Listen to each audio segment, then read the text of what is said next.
மக்களே, இன்னைக்கு வந்து எங்க அம்மா சூர மீன் குழம்பு முருங்கைக்காய்லாம் போட்டு எப்படி வைக்காங்கன்னு தான் பார்க்க போறோம். ஃபர்ஸ்ட் மிக்ஸி ஜார்ல என்னெல்லாம் போட்டிருக்கீங்கம்மா? சின்ன உள்ளி மட்டும் தான் போட்டிருக்காங்க. எங்க அம்மா வந்து வாய் திறக்க மாட்டாவ, நான் தான் அதுக்கு பதிலாக பேச போறேன். வெள்ளைப்பூடு போட்டிருக்காங்க,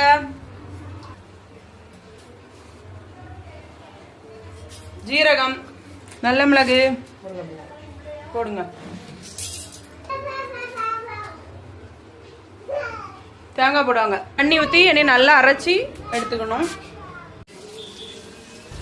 வெந்தயம் போடணும், முருங்கைக்காய், தக்காளி, பச்சை மிளகாய் போடணும். மீனை போட்டுக்காங்க, அரைச்ச மசாலா போட்டுக்காங்க. எங்க அம்மா கொஞ்சம் வித்தியாசமா வைக்காங்க. வத்தல் பொடி, மஞ்சள் பொடி, மல்லிப்பொடி, தண்ணி தேவையான அளவு,